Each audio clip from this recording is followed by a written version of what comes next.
अस्सलाम वालेकुम वरहमतुल्लाहि वबरकातुह। कैसे हैं सब? उम्मीद है खैरियत से होंगे। अल्लाह ताला सबको सेहत और ईमान की बेहतरीन हालत में रखे। नमाज मुहम्मदिया की क्लास नंबर सेकंड के साथ मैं हूँ अफसा जमील। आज के लेसन था हमारा ये नमाज नमाज का अमली तरीका हमने देखना है कि हमने उसमें वजू करना है तो कैसे करना है, कैसे पढ़नी है नमाज। किसी भी इबादत की कबूलियत और उसके अजर सवाब के हुसूल के लिए जरूरी है कि वो नबी करीम सल्लल्लाहु अलैहि वसल्लम की सुन्नत के मुताबिक हो, वगरना वो इबादत मरदूद है। क्योंकि आपको पता है जो चीज नबी करीम सल्लल्लाहु अलैहि वसल्लम ने नहीं की, अगर हम करेंगे तो वो बिदअत में चली जाएगी। यानी हमें जिस चीज का हुक्म ही नहीं दिया गया वो हम नहीं कर सकते। तो हमें हर इबादत करने का एक तरीका बताया गया है, चाहे वो नमाज है, चाहे वो ज़कात है, चाहे वो रोज़ा है। अब देखिए कि रोज़ा है वो सुबह से लेके शाम तक है। हम कहें कि चलें भाई, मगरिब तो गुजर गई है लेकिन मैं अपने रोजे को ईशा तक ले जाता हूँ, मुझे ज्यादा सवाब मिलेगा। तो आया वो हमारा रोजा कबूल होगा या नहीं होगा? नहीं होगा। क्यों नहीं होगा? क्योंकि हमने उसके तरीका ही बदल दिया है। जब हमें तरीका मगरिब की अजान का कहा गया है तो हम ईशा तक उसको नहीं लेके जा सकते। इसी तरह अगर हम सुबह सहरी टाइम मतलब अपनी रोजा जो है उसको नहीं बंद करें और उसके बाद हम दिन को कह दें चलो ये मैं रोजा रख लेता हूँ या मेरा रोजा है या इस तरह, तो वो रोजा कभी भी हमारा पूरा नहीं होता। फिर दिन का रोजा हम कभी रात को भी नहीं रख सकते। जक़ात का भी इसी तरह ही बिल्कुल निसाब है कि जक़ात हम किसी जो एक अच्छे हालात में हम उसको दे दें, हम कह दें चलें ये हमारे रिश्तेदार है कोई बात नहीं इसको दे दिए, वो आपकी नहीं है। क्योंकि आपने दी है ऐसे बंदे को जो अच्छे हालात में है। आपने उसमें ये देखना है चाहे वो रिश्तेदार है कि उसके अपने हालात कैसे हैं। तो ये सारी चीजें हमें एक तरीका बताती है ना, हर चीज का एक तरीका होता है। जैसे हज को देख जाए, अब हज के मखसूस दिन है। कभी सुना है कि कोई मार्च अप्रैल में हज करने गया हुआ है? क्योंकि नहीं होता। तो इसी तरह नमाज का भी एक मखसूस तरीका है जो हमें बताया गया है। ये नहीं है कि बस जैसे हमने पढ़ ली। सैयद आयशा रज़ियल्लाहु अन्हा बयान करती हैं, नबी करीम सल्लल्लाहु अलैहि वसल्लम ने फरमाया, जिस शख्स ने कोई अमल किया जो हमारे तरीके के मुताबिक नहीं है तो वो मदूद है, यानी वो बिदत में चला गया। मदूद का मतलब होता है अल्लाह की रहमत से दूर किया गया। सैयदना मालिक बिन हुवैरिस बयान करते हैं, नबी करीम सल्लल्लाहु अलैहि वसल्लम ने फरमाया, सल्लू कमा रअयतुमूनी उसल्ली, कि तुम इस तरह नमाज पढ़ो इस तरह मुझे नमाज पढ़ते देखा है। ठीक है। अब आपने ये देखना है कि नबी करीम सल्लल्लाहु अलैहि वसल्लम को किस तरह नमाज पढ़ते देखा गया है या किस तरह उन्होंने हुक्म दिया। लिहाजा जो शख्स ये पसंद करता है कि वो नबी करीम सल्लल्लाहु अलैहि वसल्लम के तरीके के मुताबिक नमाज पढ़े, तो उसको तरीके इख्तियार भी वही करना होगा। सबसे पहले क्या है कि मुकम्मल वजू करे। सैयदना अबू हुरैरा बयान करते हैं, नबी करीम सल्लल्लाहु अलैहि वसल्लम ने फरमाया, जब तुम नमाज के लिए खड़े हो तो मुकम्मल वजू किया करो। अब एक शख्स है जो नमाज पढ़ लेता है, वो पांचों नमाजें पढ़ता है लेकिन उनके लिए वजू नहीं करता, तो उसकी कोई नमाज नहीं होती। ठीक है। तो वजू क्या है? नमाज के अरकान जो है ना, नमाज उसके लिए शर्त है कि वजू लाजमी हो। तो अब देखते हैं कि आपकी वजू का तरीका क्या है। पहले तो हम ये देखें ना कि वजू का मतलब क्या है। जैसे हमने नमाज का माना देखा था, वजू ये तवज्जु वज़ाअतन से निकला है, इस बात को छोड़ देना है बिल्कुल। इसका मतलब क्या है? पाकीज़ा होना, खूबसूरत होना, हुस्न व पाकीज़गी में मुकाबला करना और गालिब आना। क्योंकि वजू को वजू क्यों कहते हैं? क्योंकि ये दुनिया में पाकीज़गी और आखिरत में खूबसूरती का सबब है। आपने हदीस सुनी होगी ये कि इंसान जो मोमिन है ना, वो क्यामत वाले दिन अपने वजू के आज़ाद से पहचाना जाएगा। उसके जो वजू के आज़ा होंगे ना वो रोशन होंगे। नबी करीम सल्लल्लाहु अलैहि वसल्लम अपनी उम्मत को इन्हीं से तो पहचानेंगे। तो खूबसूरती का सबब तो बना ना। तो अच्छा, वजू का क्या होता है? नमाज के लिए वजू करना। अब वजू, ठीक है, वजू अगर वाव की पेश के साथ हम पढ़ेंगे ना, वजू इसका मतलब होता है वजू करना। और वजू वाव की जबर के साथ पढ़ेंगे तो वो होता है पानी, यानी वजू के लिए पानी। और अगर विजु वाउ की जेर के साथ कहेंगे तो बर्तन। यहाँ से आप अंदाजा लगाइए जबर जेर पेश से मतलब किस तरह बदलते हैं। लफ्ज तो एक ही है, वाओ ज्वाद वाओ। अब पेश के साथ मतलब बिल्कुल चेंज, जबर के साथ चेंज, जेर के साथ चेंज। तो हमें इस बात का ख्याल रखना चाहिए कि रात में भी तिलावत में भी कि हम अपनी जबर जेर हैं उनका ध्यान रखें, उनको बदले नहीं, इसी तरह मतलब बदलते हैं। वजू की फजीलत की बात करते हैं। सैयदना अबू मालिक अशअरी बयान करते हैं, नबी करीम सल्लल्लाहु अलैहि वसल्लम ने फरमाया, अलवजु शत्रुल ईमान, वजू जो निस्फ ईमान है। सैयदना अब्दुल्ला बिन उमर बयान करते हैं, नबी करीम सल्लल्लाहु अलैहि वसल्लम ने फरमाया, पाकीज़गी के बगैर नमाज कबूल नहीं होती। यानी वजू नहीं है तो नमाज भी नहीं है। सैयदना अबू हुरैरा बयान करते हैं, नबी करीम सल्लल्लाहु अलैहि वसल्लम ने फरमाया, जिसका वजू नहीं उसकी नमाज नहीं। एक ही बात है दोनों में। सैयदना अबू मूसा सैयदना इब्न मसऊद बयान करते हैं कि एक आदमी को उसकी कब्र में 100 कोड़े मारे जाने का हुक्म दिया गया। वो माफी के लिए इल्तिजा दुआ करता रहा, यहाँ तक कि उसकी सजा एक कोड़ा रह गई। जब उससे वो भी मारा गया तो उसकी कब्र आग से भर दी गई। जब अजाब की कैफियत खत्म हुई तो पूछने लगा कि तुमने किस वजह से मुझे मारा। फरिश्तों ने कहा, तूने एक नमाज बगैर वजू की पढ़ी थी, वो तो मजलूम के पास से गुजरा तो तूने उसकी मदद नहीं की। देखिए कितना सख्त अजाब है ना, 100 कोड़े, वो भी फरिश्तों वाले। पता है फरिश्तों वाले कोड़े कैसे होते हैं? अल्लाह ताला हमें बचाए। बहुत शदीद और बहुत बड़ा कोड़ा होता है, बहुत ज्यादा। और वो 100 लगे फिर। और उसके बाद ये भी नहीं कि बस चलते वो लग गया तब सजा खत्म, पूरी कब्र ही आग से भर दी जाए। और वजह क्या है? एक नमाज, नमाज भी पढ़ी है लेकिन वजू नहीं किया, से बगैर वजू के पढ़ी एक नमाज। तो सोचिए जो बिल्कुल नमाज ही नहीं पढ़ते उनका क्या हाल होगा। अल्लाह ताला बचाए इससे। अल्लाह ताला अपनी ही रहम फरमाए हम सब पे। और मजलूम के पास से गुजरा और उसकी मदद नहीं की। कितनी, ये भी हम छोटी सी बात लेते हैं ना, फलस्तीन को इस टाइम देखें क्या मदद जा रही है हमारी। हम एक दुआएं जो बाइकाट और दुआएं भी कर सकते हैं ना, जो वो भी हमसे पूरा नहीं हो रहा। बाकी तो मदद तो वहां पे जाके करनी बहुत दूर की बात है। अल्लाह ताला हमें इतना ईमान दे, हमें इतना अमल करने की तौफीक दे कि हम ये सारी चीजें अपने ऊपर अप्लाई करें। वजू का तरीका अब देखते हैं हम। सबसे पहले पहला है दिल से नियत करना। अब एक होता है कि चलें जी, वजू करने के लिए नियत करना, जैसे नमाज की नियत बाकायदे की जाती है, जो बात हदीस से साबित नहीं है। दिल से नियत होती है क्योंकि अमाल का दारोमदार नियत पर है। और नियत एक दिल की कैफियत होती है ना। ठीक है, आप जबान से कहते थे मुसलमान हूँ, मुसलमान हूँ, मुसलमान हूँ, अगर दिल से आप ईमान नहीं लाए तो वो इस्लाम कबूल है आपका? नहीं है। सैयदना अबू हुरैरा बयान करते हैं, नबी करीम सल्लल्लाहु अलैहि वसल्लम ने फरमाया, इन्नमल आमालु बिन्नियात, अमलों की कबूलत का दारोमदार नीयतों पर है। और नीयत कसद और इरादे को कहते हैं, ये दिल की कैफियत है। लिहाजा नीयत का महल दिल है और जबान से नीयत के अल्फाज अदा करना दुरुस्त नहीं है। बिस्मिल्लाह पढ़ना, जैसे कि सैयदना अबू हुरैरा बयान करते हैं, नबी करीम सल्लल्लाहु अलैहि वसल्लम ने फरमाया, जिसका वजू नहीं उसकी नमाज नहीं, और जिसने बिस्मिल्लाह नहीं पढ़ी उसका वजू नहीं। यानी अगर हम नमाज वजू स्टार्ट करने से पहले बिस्मिल्लाह नहीं पढ़ते, उसका वजू नहीं होता वो। बिस्मिल्लाह वजू का हिस्सा है। अगर बिस्मिल्लाह नहीं पढ़ेंगे वजू नहीं हुआ, वजू नहीं हुआ तो वो नमाज नहीं हुई। तो वजू से पहले बिस्मिल्लाह पढ़ना ये फर्ज के दर्जे में आ जाता है, क्योंकि उसके बगैर वजू ही हमारा नहीं हुआ। मिसवाक के बारे में क्या हुक्म आता है? सैयदना अबू हुरैरा रज़ियल्लाहु अन्हु बयान करते हैं, नबी करीम सल्लल्लाहु अलैहि वसल्लम ने फरमाया, अगर मुझे उम्मत पर मुशक्कत करना होता तो मैं उनको हर नमाज के साथ मिसवाक करने का हुक्म देता। ठीक है, यानी मैं हुक्म देता कि वो हर नमाज के साथ मिसवाक करें, लेकिन हमें ऐसा कोई हुक्म जो है वो नहीं मिला कि हम उसको मसवाक करें। बहरहाल अगर एज अ सुन्नत हम इसको करना चाहें तो बहुत अच्छा काम है। और ये भी है कि एक सुन्नत को जिंदा करना 100 शहीदों के बराबर है। तो छोटी छोटी जो सुन्नतें हैं हम इन्हें जिंदा कर सकते हैं। फिर वजू का जो काम होता है, जो भी अच्छा काम होता है वो हमें दाएं हाथ से करना होता है। और जो नियासत वाला जो कैसा काम होता है, जैसे वॉशरूम और ये सारी चीजें, ये बाएं हाथ के लिए होता है। वजू तो बहुत एक प्यारा सा काम है ना, अच्छा सा काम, तो ये दाएं हाथ से होता है। सैयदना आयशा रज़ियल्लाहु अन्हा बयान करती हैं कि नबी करीम सल्लल्लाहु अलैहि वसल्लम को जूता पहनने में, कंघी करने में, तहारत हासिल करने में और अपने हर काम में दाएं जाने पसंद थी। यानी जो भी वो काम करते अपना, वो दाएं हाथ से शुरू करते। फिर दोनों हाथों को 3 बार पोंछों तक धोना। पोंछा कहते हैं कलाई वाली जो हिस्सा होता है ना, वहां तक। सैयदना हमरान रजी अल्लाह अन्हु बयान करते हैं कि उस्मान रजी अल्लाह अन्हु ने पानी मंगवाया और वजू किया और अपने दोनों हाथों को 3 दफा धोया। और सैयदना उस्मान रजी अल्लाह अन्हु ने पानी मंगवाया, वजू करने लगे तो अपने दाएं हाथ से बाएं हाथ पर पानी डाला और दोनों हाथों को पोंछों तक धोया।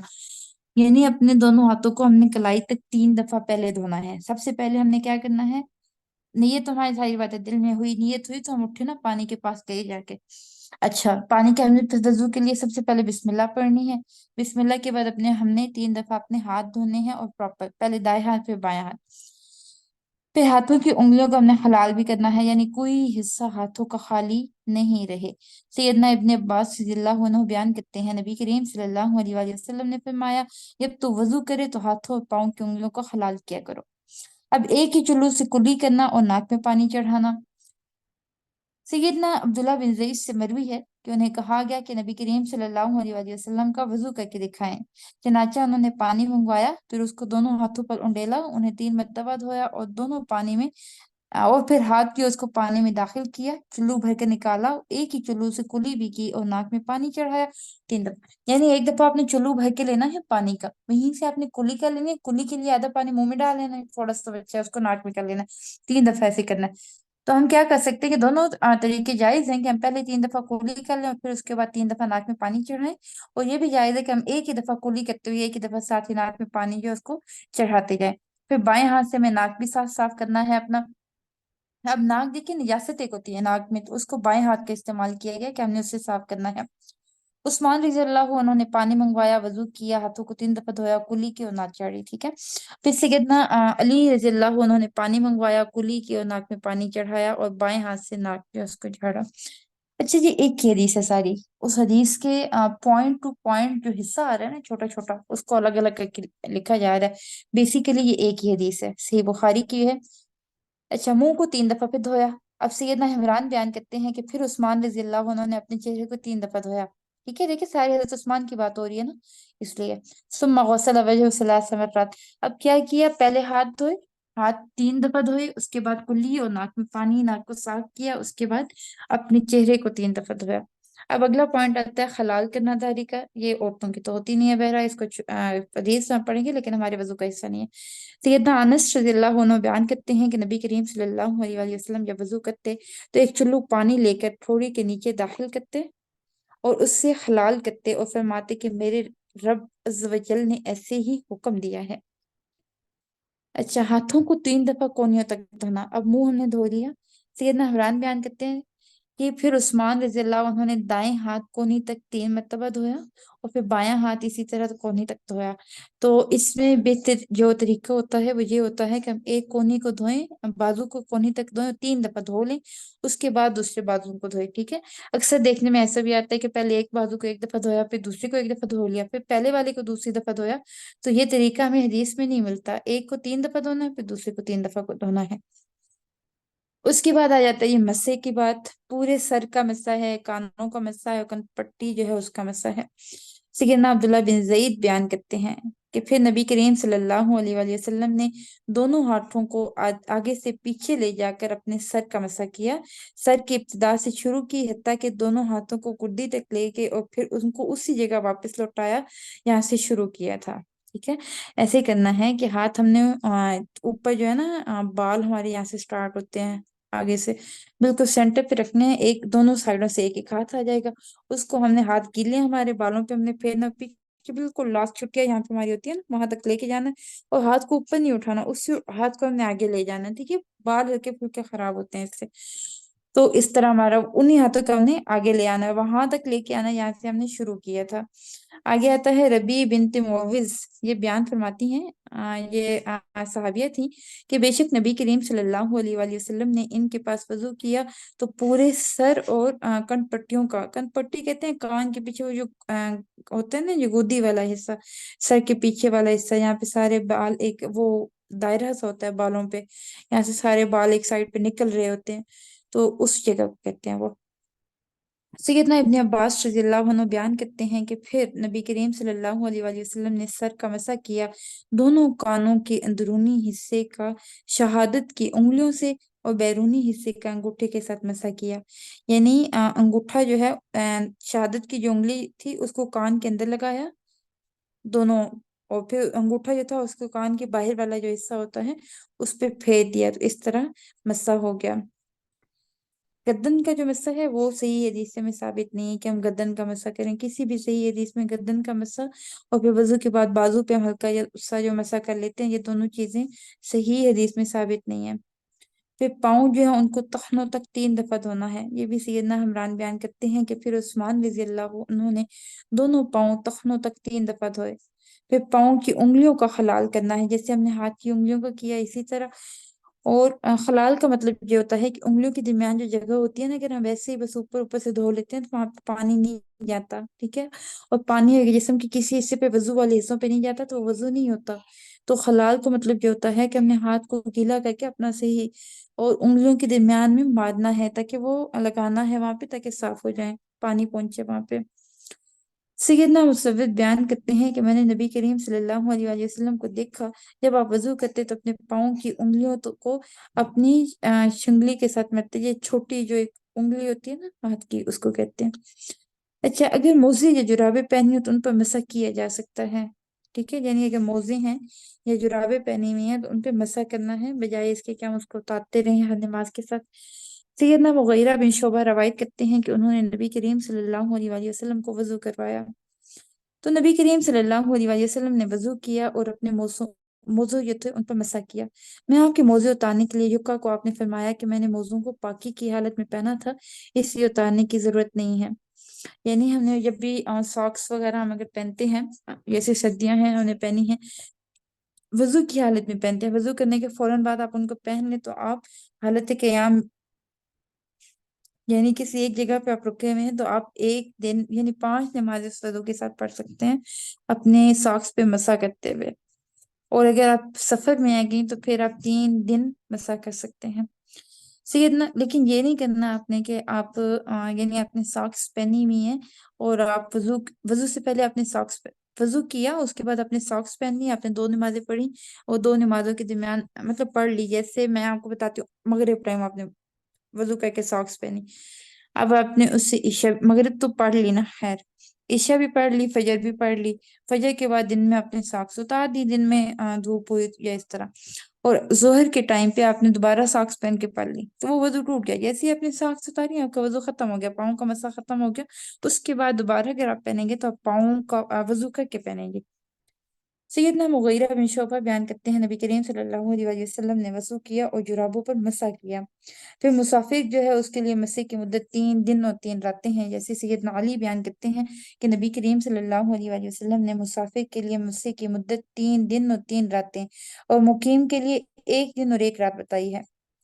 پھر شرمگاہ جو ہے اس کو صاف کرنے کے بعد اس میں چھینکنے مارنا ہے، اس کے بارے میں حکم بن سفیان بیان کرتے ہیں کہ جناب نبی کریم صلی اللہ علیہ وآلہ وسلم جب وضو کرتے تو پانی کا ایک چلو لیتے اور اس کے ساتھ شرمگاہ پہ مارتے، یہ یعنی ہماری زبان میں اس میں کہا جاتا ہے نا وضو کرنا، چھوٹا وضو اور بڑا وضو، یہ اس چیز میں آ جاتا ہے۔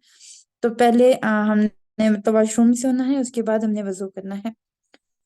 وضو کے بارے میں دعا کی بات آتی ہے، سیدنا عمر بن خطاب، اچھا، سیدنا عمر بن خطاب بیان کرتے ہیں نبی کریم صلی اللہ علیہ وآلہ وسلم نے فرمایا، تم میں سے کوئی شخص جب مکمل وضو کرے پھر وضو سے فارغ ہو کے یہ دعا پڑھے۔ دیکھیے ہمیں پورا ہم نے وضو کا طریقہ پڑھا، کوئی ہم نے دعا نہیں پڑھی کہ کسی جگہ پہ کون سی دعا پڑھنی ہے، کہ منہ دھوتے ہوئے یہ پڑھنی ہے، کلی کرتے ہوئے یہ، اور اس طرح کوئی دعا ہمیں حدیث کی کتابوں میں نہیں ملتی، ٹھیک ہے۔ اب ہم نے وضو کیا، بسم اللہ پڑھ کے ہم نے سٹارٹ کیا، اب ہمارا وضو ہو گیا، اب ہمیں دعائیں بتائی گئی ہیں کہ یہ دعائیں ہیں، ان میں سے ساری پڑھ لو یا کوئی پڑھ لو، ہر دعا کی اپنی فضیلت ہے۔ اب یہاں پہ کیا بتایا جا رہا ہے کہ ایک دعا کیا ہے، اشہد اللہ الہ، یہ دوسرا کلمہ جو ہے، ٹھیک ہے، اس کو پڑھ لیں، اشہد اللہ الہ الا اللہ وحدہ لا شریک لہ واشہد ان محمدا عبدہ ورسولہ۔ ایک اور دعا کیا ہے، اللہم اجعلنی من التوابین وجعلنی من المتطہرین، 2 دعائیں ہوگی، ان کو پڑھے گا تو اس کے لیے جنت کے 8 دروازے کھول دیے جائیں گے، جس دروازے سے چاہے داخل ہو۔ یہ اس شخص کے لیے جو مکمل اچھی طرح وضو کرے، وضو سے پہلے بسم اللہ پڑھے اور بعد میں یہ 2 دعائیں پڑھے۔ تو یہ نہیں کرنا کہ وضو کی بسم اللہ پڑھی، 2 دعائیں پڑھی، جنت کے دروازے کھول دیے اور بس چھوڑو نماز کو، ایسا نہیں کرنا۔ سیدنا ابو سعید رضی اللہ عنہ بیان کرتے ہیں نبی کریم صلی اللہ علیہ وآلہ وسلم نے فرمایا، جو شخص وضو کرتا ہے پھر وضو سے فارغ ہو کر سبحانک اللہم بحمدک اشہد ان لا الہ الا اللہ اشہد ان لا الہ الا انت استغفرک واتوب الیک، یہ کفارہ مجلس کی دعا بھی ہوتی ہے نا، جب ہم مجلس میں کہیں بیٹھے ہیں تو وہاں پہ ہم اٹھیں تو یہ دعا پڑھتے ہیں، اس کا مقصد یہ ہوتا ہے کہ اس مجلس کے درمیان اگر ہم سے کوئی گناہ ہو گیا تو اللہ تعالیٰ وہ معاف فرمائے۔ اسی طرح وضو کے درمیان اگر ہم سے کوئی گناہ ہو گیا یا کوئی ہم نے وضو پورا نہیں کیا تو اس کی معافی کے لیے ہوتا ہے۔ اگر کوئی ایسا کہتا ہے تو یہ ایک سفید کاغذ میں لکھا جاتا ہے، پھر اس پہ مہر لگا دی جاتی ہے اور قیامت تک وہ نہیں ٹوٹے گی۔ یعنی یہ قیامت تک یہ نیکی جو ہوتی ہے نا اس کی یہ کہنے والی، یہ محفوظ رہتی ہے۔ ٹھیک ہے، اب چونکہ نماز کی پاکیزگی کی ضرورت ہے، اس کے بعد انشاءاللہ غسل کا طریقہ آپ کا آئے گا کہ آپ نے غسل کیسے کرنا ہے، نیکسٹ ٹاپک انشاءاللہ ہم کل سٹارٹ کریں گے۔ آج کا جو آپ کا کام ہے کمپلیٹ وضو، آپ نے جب سنیں گے تو آپ نے دیکھنا ہے کہ آیا آپ کا وضو مکمل ٹھیک ہے، اس میں کسی طرح کی کوئی غلطی تو نہیں تھی، کہ آپ ایسا کام تو نہیں کر رہے تھے جو سنت کے خلاف تھا۔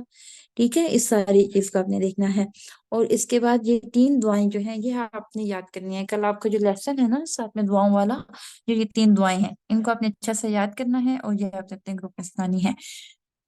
اللہ تعالیٰ ہم سب کو اچھی طرح نماز پڑھنے کی توفیق عطا فرمائے، ہمارے دلوں میں ایمان جو ہے اس کو تازہ رکھے، ایمان کی مضبوطی عطا کرے ہمیں۔ چلیں گے، سبحانک اللہم بحمدک نشہد ان لا الہ الا انت نستغفرک ونتوب الیک۔ السلام علیکم ورحمۃ اللہ وبرکاتہ۔